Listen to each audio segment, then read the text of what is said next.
di sini? Boleh. Kita boleh melihat proses pembuatannya dari awal, Pak. Sekaligus kita juga ingin mencatatnya sebagai bahan tulisan kita. Baik, dipersilakan. Terima kasih banyak, Pak. Makasih, Pak ya. Gerabah merupakan salah satu seni kriya yang sudah dikenal sejak dahulu kala.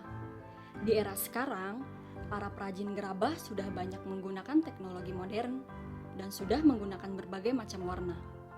Salah satu sentra pembuatan gerabah yang para perajinnya masih menggunakan teknik tradisional dalam pembuatannya yaitu berada di Desa Bumijaya, Kecamatan Ciruas, Kabupaten Serang. Ciri khas gerabah yang berada di Desa Bumijaya adalah para perajinnya masih mempertahankan untuk tidak memakai motif pewarnaan.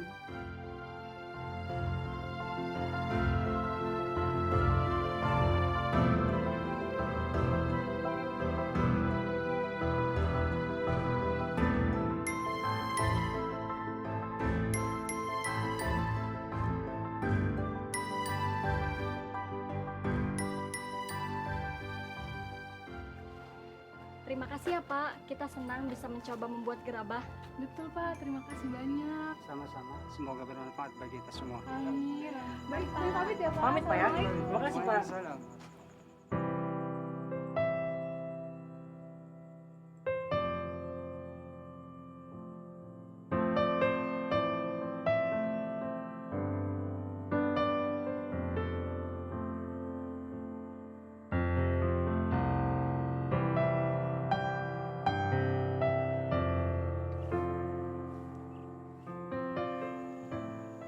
Biarpun udah lama aku tinggal di sini, tapi aku belum banyak tahu tentang Banten. Banten itu punya banyak budaya. Kalau aku sih bangga banget jadi orang Banten. Oh iya, Apa? lihat deh. Apa tuh? Kalau yang ini namanya rudat. Iya.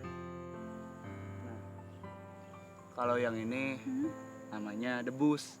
Wow. Tembus. Keren banget. Hei, kalian ngapain di sini? Ayo ke mobil. Yuk, Mau tinggal di sini apa? Efek.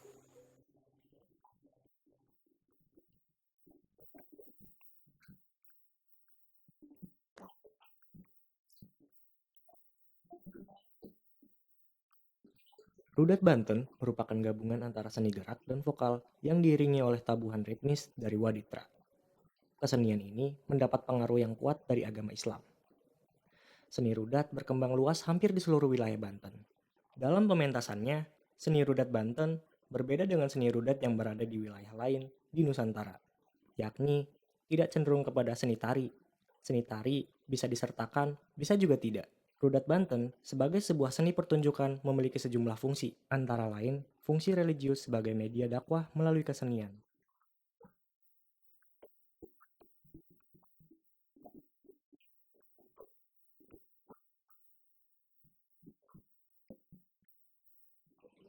Rudat memiliki banyak etimologis. Yang pertama yang banyak tertulis yaitu berasal dari kata raudoh, artinya taman bunga.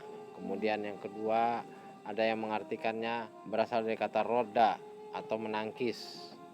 Kemudian yang ketiga itu ada juga yang mengatakan bahwa nama rudat diambil dari alatnya. Jadi nama alat ini adalah rudat. Ya. Oh iya Pak, lalu bagaimana dengan sejarahnya rudat? Sejarah rudat di Nusantara itu memiliki latar belakang historis berbeda-beda. Khusus untuk di Banten itu dibawa oleh Sunan Gunung Jati yang mengutus 5 orang utusannya, Satapati, Madapati, Jayapati, Wargapati, dan Warga Kusuma yang diutus ke Banten untuk menyebarkan Islam dengan menggunakan alat musik yang biasa dimainkan di Timur Tengah. Dia ininya lurus. Nah, ini kumpul semua. Nah, gitu, Pak. Dong. Itu akan menghasilkan suara gema. Ya. Yang kedua, teng.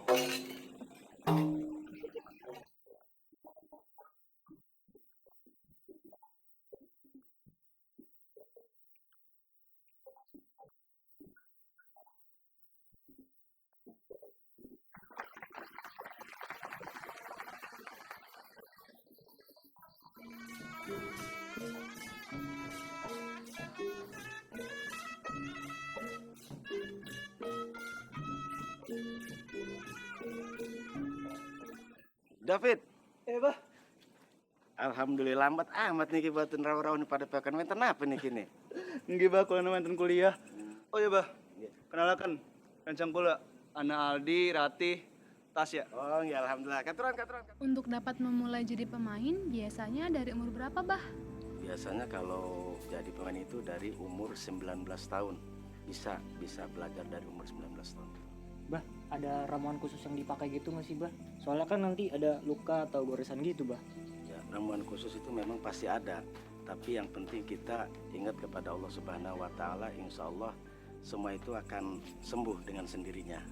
Terus, Bah, sing pundi asale kesenian debus niki?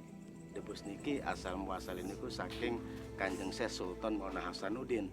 Niku asale sing Cirebon, Kanjeng Syekh Sultan Mauna Hasanuddin rawuh ning Banten niki dengan nama Pangeran Sabakingking. Nah, kembali lagi untuk menyiarkan agama Islam.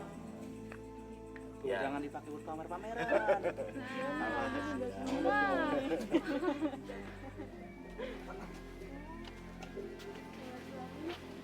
Hop! Hop! Hop! Misi, Bu. Hop! Ada tamu nih. Dari mana ini? Kami mahasiswa, Bu.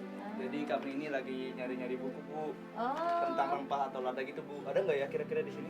ya mungkin ini karena TBM, teman bacaan masalah. Ya insya Allah ada. Silahkan kalau mau melihat-lihat. Baik, Bu. Terima kasih. Umi, ini ada para mahasiswa yang ingin Assalamualaikum, Ibu. tentang TBM. Umi sedang ngajar apa ini? Ini sedang ngajar ikro, kita belajar mad untuk panjang pendeknya. Nah, kami juga selain ini juga berlatih pencak silat, ada seminggu 2 kali. Juga ada gamelannya, mungkin kalau mau melihat. Boleh, boleh Bu. ya? Siap, silakan. Wah, makasih, Bu. Makasih, Bu. Silakan, silakan sini, Bu.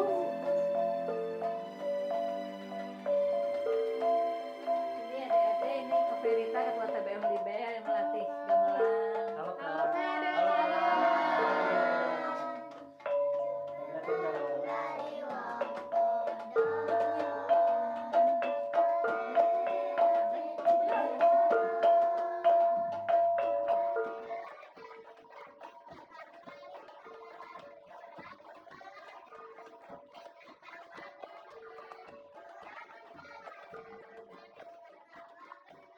Ibu ucapkan terima kasih atas kedatangan adik-adik ke TBM kami. Iya, Ibu. Terima kasih Sudah sama-sama juga. bisa mengambil manfaatnya. Oh iya, ini lupa ada buku.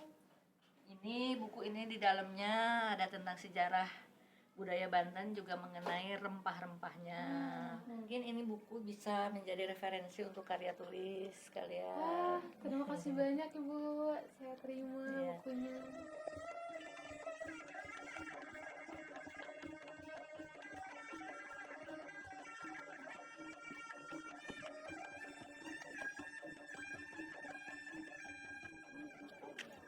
Saya perkenalkan, Pak.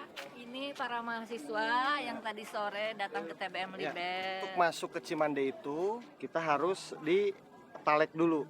Talek itu sumpah setia atau kita disumpah dulu ya. Yang isinya adalah 2 kalimat syahadat. Nah, sumpah talek itu menjadi syarat untuk masuk ke belajar ke Cimandean atau masuk ke organisasi TTKKDH.